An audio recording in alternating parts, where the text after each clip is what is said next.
Hi hello ನಮಸ್ಕಾರ, welcome back to my channel ಬ್ರೂನಿ ಹಂಪುಚಲ್ ಗೈಸ್. ಎಲ್ಲರೂ ಹೇಗಿದ್ದೀರಾ?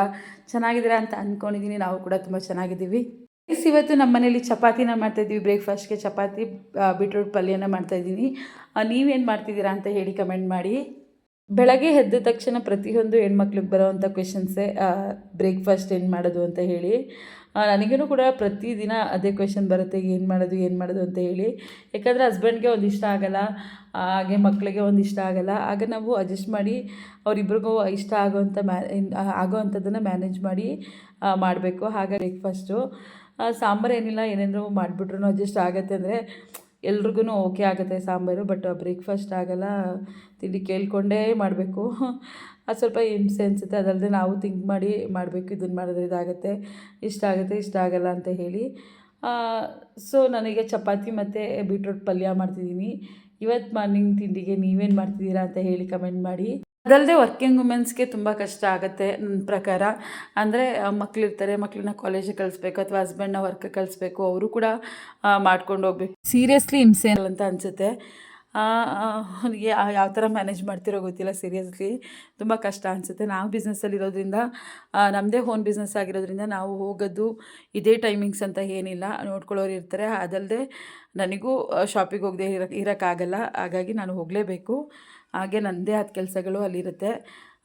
ಏನು ಎಲ್ಲರೂ ಇರ್ತಾರೆ ಶಾಪಲ್ಲಿ, ಇವರು ಹೋಗಲೇಬೇಕು ಅನ್ನೋದೇನು ಅಂತ ಸ್ವಲ್ಪ ಜನ ಅನ್ಬೋದು. ಆದರೆ ನನ್ನದೇ ಆದ ಕೆಲಸಗಳು ಅಲ್ಲೂ ಕೂಡ ಇರುತ್ತೆ, ನನ್ನದೇ ಅದು ಕರ್ತವ್ಯಗಳು ಕೂಡ ಅಲ್ಲಿರುತ್ತೆ. ಹಾಗಾಗಿ ನಾನು ಹೋಗಲೇಬೇಕು. ಏನಪ್ಪ ಅಲ್ಲೇ 3 ಜನ ಇರ್ತಾರೆ, ಇವ್ರು ಹೋಗಲೇಬೇಕಂತ ಮಾತಾಡೋರು ತುಂಬ ಜನ ಇದ್ದಾರೆ. ಅದು ನನಗೆ ಇಂಪಾರ್ಟೆಂಟ್ ಅಲ್ಲ ಅವ್ರ ಮಾತುಗಳು. ಯಾಕಂದರೆ ನಾನು ಹೋಗಲೇಬೇಕು. ಅಲ್ಲಿ 3 ಜನ ಅಲ್ಲ 6 ಜನ ಇದ್ರೂ ನಮ್ಮ ಬಿಸ್ನೆಸ್ ಅಂದಾಗ ನಾವು ಹೋಗಿ ಅಲ್ಲಿ ನಮ್ಮ ಕೆಲಸಗಳೇನಿದೆ ಅದು ನಾವು ಮಾಡಲೇಬೇಕು. ಅದಲ್ಲದೆ ಅಲ್ಲಿ ಕೂರೋವಂಥ ಪರಿಸ್ಥಿತಿ ನಮಗೂ ಇದ್ದೇ ಇರುತ್ತೆ. ಯಾಕಂದರೆ ನಾವು ಮನೇಲಿ ಕೂತ್ಕೊಂಡು ಏನು ಮಾಡೋವಂಥದ್ದು ಇರುತ್ತೆ. ನಮ್ಮ ಬಿಸ್ನೆಸ್ನ ನಾವು ಅಲ್ಲಿ ಕೂತ್ಕೊಂಡಷ್ಟು ಇನ್ನೂ ಚೆನ್ನಾಗಾಗುತ್ತೆ ಅನ್ನೋ ಒಂದು ನಂಬಿಕೆ ನನಗೆ. ಹಾಗಾಗಿ ನಾನು ಹೋಗ್ತೀನಿ. ನಾನು ಎಷ್ಟೊತ್ತು ಕಾಲ ಕಳೀಬೇಕು ಅಲ್ಲಿ ಕಾಲ ಕಳಿತೀನಿ. ಅಂದರೆ ನನ್ನ ಬಿಸ್ನೆಸ್ನ ಇಂಪ್ರೂವ್ಮೆಂಟ್ ಮಾಡೋಕ್ಕೆ ನನ್ನ ಕೈಯಿಂದ ಏನಾಗುತ್ತೆ ಆ ಕೆಲಸಗಳನ್ನ ನಾನು ಮಾಡ್ತಾನೇ ಇರ್ತೀನಿ. ನಮ್ಮದಿರೋದು 2 ಶಾಪು, ಎಲ್ಲರೂ ಒಂದೇ ಕಡೆ ಕೂರಲ್ಲ. 4 ಜನ ಇದ್ದೀವಿ ಅಂದರೆ 4 ಜನನೂ ಒಂದೇ ಕಡೆ ಕೂರಲ್ಲ. ಇಬ್ಬರು ಒಂದು ಕಡೆ ಇದ್ದರೆ ಇಬ್ಬರು ಒಂದು ಕಡೆ ಇರ್ತೀವಿ. ಅಥವಾ ಒಬ್ಬರು ಪರ್ಚೇಸಿಂಗ್ಗೆ ಅಂದರೆ ಐಟಮ್ ಬಂದಾಗ ಟ್ರಾನ್ಸ್ಪೋರ್ಟ್ಗೆಲ್ಲ ಹೋಗಬೇಕಾಗತ್ತೆ, ಅಥವಾ ಇನ್ನೇನೋ ಒಂದಕ್ಕೆ ಹೋಗಬೇಕಾಗತ್ತೆ, ಏನೇನೋ ಕೆಲಸಗಳಿರುತ್ತೆ. ಶಾಪ್ ಅಂದರೆ ಬರೀ ಶಾಪ್ದೇ ಇರಲ್ಲ, ಆಫೀಸ್ ಕೆಲಸಗಳಿರುತ್ತೆ. ಅದಕ್ಕೆಲ್ಲ ನಾವು ಹೋಗಲೇಬೇಕಾಗುತ್ತೆ. ಹಾಗೆ ಎಲ್ಲರೂ 4 ಮೆಂಬರ್ಸು ಒಂದೇ ಕಡೆ ಕೂತಿರಲ್ಲ. ಬೇರೆಯವ್ರ ಥರ ಮನೇಲಿ ಕೂತ್ಕೊಂಡು ಬೇರೆಯವ್ರ ಮ್ಯಾಟ್ರ್ಗಳನ್ನ ಮಾತಾಡಿಕೊಂಡು ಟೈಮ್ ಪಾಸ್ ಮಾಡಿಕೊಂಡು ಇರೋಕ್ಕೆ ನನಗಿಷ್ಟ ಇಲ್ಲ. ನಾನು ಮಾಡೋದೇ ಬಿಸ್ನೆಸ್ಸು. ನಾನು ಆವಾಗಲಿಂದ ಬಿಸ್ನೆಸ್ಸಲ್ಲಿರೋಳು, ಬಿಸ್ನೆಸ್ ಮೈಂಡೇ ನನಗಿರೋಂಥದ್ದು. ನಾನು ಮನೇಲಿ ಕೂತ್ಕೊಂಡು ಬೇರೆಯವ್ರ ವಿಷಯ ಮಾತಾಡಿಕೊಂಡು ಬೇರೆಯವ್ರ ಮ್ಯಾಟ್ರ್ ಮಾತಾಡಿಕೊಂಡು ನನ್ನ ಟೈಮ್ ಪಾಸ್ನ ಮಾಡಿಕೊಂಡು ನನ್ನ ಕಾಲ ಕಳೆಯೋಕ್ಕೆ ನನಗಿಷ್ಟ ಇಲ್ಲ. ನಾನು ಇರೋದೇ ಹೀಗೆ, ನಾನು ಮಾಡೋವಂಥದ್ದೇ ಬಿಸ್ನೆಸ್ಸು. ನಾನು ಅದರಲ್ಲಿ ಇದ್ದೇ ಇರ್ತೀನಿ. ನನಗೆ ಆದಷ್ಟು 11 ಗಂಟೆ ರಾತ್ರಿ ಆದರೂ ನಾನು ಕೇರ್ ಮಾಡಲ್ಲ. ನನ್ನ ಬಿಸ್ನೆಸ್ಸಲ್ಲಿ ನಾನು ಟೈಮ್ ಕೊಡ್ತೀನಿ. ಎಲ್ಲರೂ ಹಾಗೆ ಮಾತಾಡ್ತಾರೆ ಅಂತ ನಾನು ಹೇಳ್ತಿಲ್ಲ, ಎಲ್ಲರೂ ಹಾಗೆ ಮಾತಾಡಲ್ಲ. ಎಷ್ಟೋ ಜನ ಅರ್ಥ ಮಾಡ್ಕೊಳ್ಳೋರು ಇರ್ತಾರೆ. ಏಕೆಂದರೆ ಆ ಬಿಸ್ನೆಸ್ಸಲ್ಲಿ ಮುಳುಗಿ ಎದ್ದು ಒದ್ದಾಡ್ತಿರೋರು ನಾವು. ಅಂದರೆ ಗೊತ್ತಿಲ್ಲದೆ ಮಾತಾಡೋವಂಥವ್ರನ್ನ ನಾನು ಕೇರೇ ಮಾಡಲ್ಲ. ಗೊತ್ತಿದ್ದು ತಿಳ್ಕೊಂಡು ಇರೋರು ಯಾವತ್ತೂ ಆ ಥರ ಮಾತಾಡಲ್ಲ. ಅಯ್ಯೋ ನಿನಗೇನು ಕೆಲಸ, ಏನು ಕೆಲಸ, ಅದು ಯಾವ ಕೆಲಸ, ಆ ಥರ ಎಲ್ಲ ಮಾತಾಡಲ್ಲ. ಅದರಲ್ಲಿ ಒಂದು ಸರಿ ಅವರು ಮುಳುಗಿ ಆ ಕೆಲಸನ ಅವ್ರು ಮಾಡಿದ್ರೆ, ಅದು ಬರೀ ಒಂದು ಸರಿ ಕೂತ್ಕೊಂಡ್ಬಿಟ್ರೆ ಅಂಗಡೀಲಿ ಅದು ಬಿಸ್ನೆಸ್ ಅಲ್ಲ. ಅಲ್ಲಿ ಪ್ರತಿ ಆಳಗಳನ್ನ ನಾವು ತಿಳ್ಕೊಂಡು ಅಲ್ಲಿ ಕಷ್ಟಪಟ್ಟು ಅದ್ರ ಬಗ್ಗೆ ಎಲ್ಲನೂ ನಾವು ಮಾಡ್ತೀವಲ್ಲ, ಅದು ಬಿಸ್ನೆಸ್ಸು. ಅದನ್ನು ಒಂದು ಸರಿ ಅವರು ನನ್ನ ಸ್ಥಾನಕ್ಕೆ ಬಂದು ಮಾಡಿದ್ರೆ ಅವ್ರಿಗೆ ಅದ್ರ ಗಂಧ ಏನು, ಅದ್ರ ಕಷ್ಟ ಏನು, ಅದ್ರ ಸುಖ ಏನು ಎಲ್ಲ ಗೊತ್ತಾಗುತ್ತೆ. ಸುಮ್ಮನೆ ಯಾಕೆ ಇನ್ನೊಬ್ಬರ ಬಗ್ಗೆ ಮಾತಾಡ್ಕೊಂಡು ಟೈಮ್ ಪಾಸ್ ಮಾಡ್ತೀರಾ? ದಯವಿಟ್ಟು ನಿಮ್ಮದೇ ಆದ ಕೆಲಸಗಳನ್ನ ನೀವು ಮಾಡಿ, ಬೇರೆಯವರು ಮಾಡೋಕ್ಕೆ ಬಿಡಿ. ನಾನು ಆ ಲಾಗ್ನ ಕಂಟಿನ್ಯೂ ಮಾಡೋಕ್ಕಾಗಲಿಲ್ಲ. ಹಾಗಾಗಿ ಮತ್ತೆ ನೆಕ್ಸ್ಟ್ ಡೇ ಮಾರ್ನಿಂಗ್ ನಾನು ಲಾಗ್ನ ಕಂಟಿನ್ಯೂ ಮಾಡ್ತಾಯಿದ್ದೀನಿ. ಇವಾಗ ನಾನು ಎದ್ದ ತಕ್ಷಣ ಮಾಮೂಲಿ ವಿಂಡೋನ ಓಪನ್ ಮಾಡ್ಕೊತೀನಿ ಬ್ರೇಕ್ಫಾಸ್ಟ್ ಮಾಡಲಿಕ್ಕೆ ಅಂತ ಹೇಳಿ. ಆಲ್ರೆಡಿ ಬಿಸಿನೀರೆಲ್ಲ ಕಾಯಿಸ್ಕೊಂಡು ಕುಡಿದು ಅವಲಕ್ಕಿ ಉಪ್ಪಿಟ್ಟು ಮಾಡಿ ಆಯಿತು. ಬಟ್ ವಿಂಡೋನ ಓಪನ್ ಮಾಡಿರಲಿಲ್ಲ, ಈಗ ಓಪನ್ ಮಾಡ್ಕೊಂಡೆ. ಒಂದನ್ನು ಓಪನ್ ಮಾಡಿದ್ವಿ, ಒಂದು ಸೈಡ್ ಓಪನ್ ಮಾಡಿರಲಿಲ್ಲ. ಹಾಗಾಗಿ ಹೀಗೆ ಓಪನ್ ಮಾಡಿಕೊಂಡೆ. ನಾನು ತರಕಾರಿ ಸಾಂಬಾರು ಮಾಡಿ ಇಟ್ಬಿಡೋಣ ಅಂತ ಹೇಳಿ ಸಾಂಬಾರು ಮಾಡ್ತಾಯಿದ್ದೀನಿ. ನನಗೆ ಬೆಳಗ್ಗೆನೇ ಕೆಲಸಗಳು ಜಾಸ್ತಿ ಇರುತ್ತೆ. ಹಾಗಾಗಿ ಸ್ವಲ್ಪ ಬೆಳಗಿನ ಟೈಮ್ ಸ್ವಲ್ಪ ಗಡಿಬಿಡಿಲಿ ಮಾಡ್ಕೊಂಬಿಡ್ತೀನಿ. ಹಾಗಾಗಿ ಎಲ್ಲ ಕೆಲಸನೂ ಒಂದೇ ಟೈಮಲ್ಲಿ ಮಾಡ್ಕೊಳಕ್ಕೆ ಹೋಗ್ತೀನಿ. ಅಂದರೆ ಸ್ಟೆಪ್ಪೇ ಮಾಡ್ತೀನಿ, ಒಂದಾದ್ಮೇಲೆ ಒಂದು. ಆದರೆ ಸ್ವಲ್ಪ ಗಡಿಬಿಡಿಲೇ ಕೆಲಸ ಆಗಿಬಿಡುತ್ತೆ ಬೆಳಗ್ಗೆ ಟೈಮು. ತಕ್ಷಣ ನಾವು ಮಾರ್ನಿಂಗ್ ಒಂದು ಲೋಟ ಬಿಸಿನೀರು ಮಾಡ್ಕೊಂಡು ಕುಡಿದ್ಬಿಟ್ಟು ನಾವು ಹೊರ್ಗಡೆ ಕೆಲಸಗಳಂದರೆ ರಂಗೋಲಿ ಬಿಟ್ಕೊಳ್ಳೋದು ಇಂಥದ್ದಿರ್ಬೋದು, ಇದೆಲ್ಲ ಮಾಡಿಕೊಂಡು ನಂತರ ನಾವು ತಿಂಡಿ ಮಾಡಲಿಕ್ಕೆ ಬೇಗ ಬಂದರೆ ಸ್ವಲ್ಪ ಕೆಲಸಗಳು ಬೇಗ ಆಗುತ್ತೆ. ಇಲ್ಲ ಬೆಳಗ್ಗೆನಿರೋ ಅಡುಗೆ ಅದಿದ್ದು ಅಂತೆಲ್ಲ ಹೋದರೆ ರಂಗೋಲಿ ಬಿಡೋ ಟೈಮ್ ಆಗುತ್ತೆ, ಬಾಗಿಲು ತೊಳೆಯೋ ಟೈಮ್ ಆಗುತ್ತೆ, ಇದೆಲ್ಲ ಒಂಥರ ಲೇಟ್ ಆಗಿಬಿಡುತ್ತೆ. ಸೊ ಹಾಗಾಗಿ ನಾನು ಆ ಕೆಲಸಗಳನ್ನ ಬೇಗ ಮುಗಿಸ್ಕೊಂಡು ನಂತರ ನಾನು ಅಡುಗೆಗೆ ಬರ್ತೀನಿ. ಇವತ್ತು ತರಕಾರಿ ಸಾಂಬಾರು ಮಾಡೋಣ ಅಂತ ಹೇಳಿ ಗೆಡ್ಡೆಕೋಸಿರ್ಬೋದು, ಆಲೂಗೆಡ್ಡೆ, ಬೀನ್ಸು, ಹಾಗೆ ದಪ್ಪ ಮೆಣಸಿನ್ಕಾಯಿ, ಪೊಟ್ಟೆ ಮೆಣಸಿನ್ಕಾಯಿ ಅಂತಲೂ ಕೂಡ ಹೇಳ್ತಾರೆ, ಅದನ್ನೆಲ್ಲ ಕಟ್ ಮಾಡಿಕೊಂಡು ಮಿಕ್ಸ್ ತರಕಾರಿಲಿ ಸಾಂಬಾರು ಮಾಡೋಣ ಅಂತ ಹೇಳಿ ಬೇಳೆ ತರಕಾರಿ ಸಾಂಬಾರು ಮಾಡ್ತಾಯಿದ್ದೀನಿ.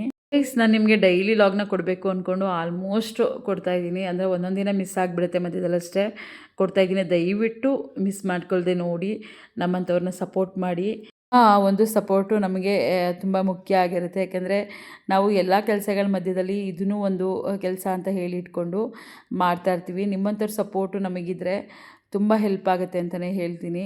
ನಾನು ಕೂಡ ಹೊಸಬ್ರಿಗೆಲ್ಲ ಆದಷ್ಟು ಸಬ್ಸ್ಕ್ರೈಬ್ ಆಗ್ತಾಯಿರ್ತೀನಿ, ಹಾಗೆ ವೀಡಿಯೋಸ್ನೂ ಕೂಡ ನೋಡ್ತಾ ಇರ್ತೀನಿ, ವ್ಯೂವರ್ ಕೂಡ ಆಗಲಿ ಅಂತ ಹೇಳಿ. ತರಕಾರಿನ ಚೆನ್ನಾಗಿ ಸುಣ್ಸಿದ ನಂತರ ನಾವು ಖಾರನ ರುಬ್ಕೊಂಡಿರ್ತೀವಲ್ಲ ಅದನ್ನು ಹಾಕ್ಕೊಂಡು ಚೆನ್ನಾಗಿ ಮಿಕ್ಸ್ ಮಾಡ್ಕೊಂಡು ಸ್ವಲ್ಪ ಖಾರನೂ ಕೂಡ ಸುಣ್ಸ್ಬಿಟ್ಟು, ನೆಕ್ಸ್ಟು ನಾನು ಈ ಕುಕ್ಕರಲ್ಲಿ, ಪಕ್ಕದಲ್ಲಿರೋವಂಥ ಕುಕ್ಕರಲ್ಲಿ ಬೇಳೆನ ಬೇಯಿಸ್ಕೊಂಡು ಇಟ್ಕೊಂಡಿದ್ದೀನಿ. ಅದನ್ನು ಕೂಡ ಹಾಕಿ ಸ್ವಲ್ಪ ಉಪ್ಪಾಕಿ, ಅಂದರೆ ಟೇಸ್ಟ್ಗೆ ತಕ್ಕಂಗೆ ಉಪ್ಪಾಕಿ ಬೇಯಿಸ್ಕೊತೀನಿ. ಇಷ್ಟು ಈಸಿಯಾಗಿ ತರಕಾರಿ ಸಾಂಬಾರು ಆಗೋಗ್ಬಿಡುತ್ತೆ.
ರುಬ್ಬಿರೋಂಥ ಖಾರನ ನಾನು ಇವಾಗ ಹಾಕ್ಕೊತಾ ಇದ್ದೀನಿ. ಆಮೇಲೆ ನಾನು ಬೇಳೆ ಏನು ಬೇಯಿಸ್ಕೊಂಡಿದ್ದೀನಿ ಅದನ್ನು ಕೂಡ ಹಾಕ್ಕೊತೀನಿ. ಸ್ವಲ್ಪ ಕುದ್ದ ನಂತರ ಬೇಳೆ ತರಕಾರಿನ ಬೇಯಿಸ್ಕೊಂಡು ಸಾಂಬಾರು ಮಾಡೋ ರೀತಿ ಒಂಥರ ಇರುತ್ತೆ. ಈ ಥರ ಅಂದರೆ ಒಗ್ಗರಣೆಗೆ ನಾವು ತರಕಾರಿನ ಹಾಕ್ಕೊಂಡು ನಂತರ ಅದಕ್ಕೆ ಖಾರ ಹಾಕ್ಕೊಂಡು ಸ್ವಲ್ಪ ಬೇಯಿಸ್ಕೊಂಡು ಅದರ ನಂತರ ನಾವು ಬೇಯಿಸಿರುವಂಥ ಬೇಳೆನ ಹಾಕ್ಕೊತೀವಿ. ಇದು ಒಂಥರ ಚೆನ್ನಾಗಿರುತ್ತೆ ಟೇಸ್ಟು. ನೀವೊಂದ್ಸರಿ ಟ್ರೈ ಮಾಡಿ ನೋಡಿ, ಕೂಡ ಇಷ್ಟ ಆಗುತ್ತೆ. ಅದಲ್ಲದೆ ಸಿಂಪಲ್ಲಾಗಿ ಬೇಗ ಮುಗಿಯುತ್ತೆ ಕೆಲಸನೂ ಕೂಡ ಸಾಂಬಾರ್ದು.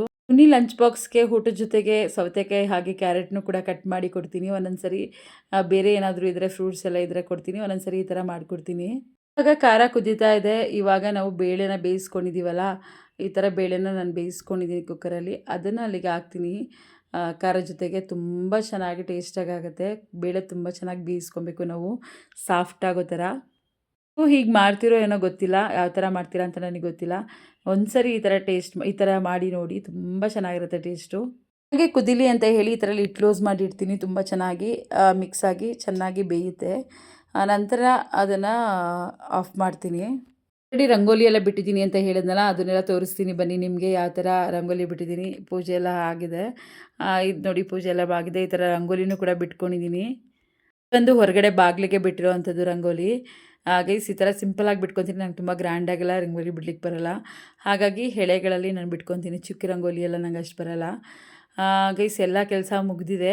ಅರವಿಂದ್ ಪೂಜೆ ಮಾಡಿದ್ದಾರೆ. ನಾನು ಕೂಡ ಇವಾಗ ಸ್ನಾನ ಮಾಡಿಕೊಂಡು ಪೂಜೆ ಮಾಡಿ ನಂತರ ಶಾಪಿಗೆ ಹೊರಡ್ತೀನಿ. ಗೈಸ್ ಈ ವಿಡಿಯೋ ನಿಮ್ಗೆ ಇಷ್ಟ ಆಗಿದೆ ಅಂತ ಅಂದ್ಕೊತೀನಿ. ದಯವಿಟ್ಟು ಈ ವಿಡಿಯೋ ನಿಮ್ಗೆ ಇಷ್ಟ ಆಗಿದರೆ ಲೈಕ್ ಮಾಡಿ, ಶೇರ್ ಮಾಡಿ, ಸಬ್ಸ್ಕ್ರೈಬ್ ಮಾಡಿ. ಹಾಗೆ ನನ್ನ ವಿಡಿಯೋ ಹೇಗಿತ್ತು ಅಂತ ಹೇಳಿ ಕಮೆಂಟ್ ಮಾಡಿ. ಪ್ರತಿ ವಿಡಿಯೋಸ್ಗಳನ್ನೂ ನೋಡಿ ಹೀಗೆ ಸಪೋರ್ಟ್ ಮಾಡ್ತಾ ಇರಿ. ದಯವಿಟ್ಟು ದಯವಿಟ್ಟು ದಯವಿಟ್ಟು ಸಪೋರ್ಟ್ ಮಾಡಿ ಅಂತ ಕೇಳ್ಕೊತೀನಿ. ಹೊರಗಡೆ ಕೆಲಸ ಇತ್ತು ಅಂತ ಹೋದಾಗ ಈ ಪೆಟ್ನ ನೋಡಿದೆ. ನಂಗೆ ಸಕ್ಕತ್ ಇಷ್ಟ ಆಯಿತು, ಕ್ಯೂಟಾಗಿದೆ ಅಲ್ಲ. ಆದರೆ ನನಗೆ ಬೆಕ್ಕಂದರೆ ತುಂಬ ಭಯ. ಆದರೂ ಫುಲ್ ಎಂಜಾಯ್ ಮಾಡಿದೆ ಇದ್ರ ಜೊತೆ. ಚೆನ್ನಾಗಿತ್ತು. Thank you.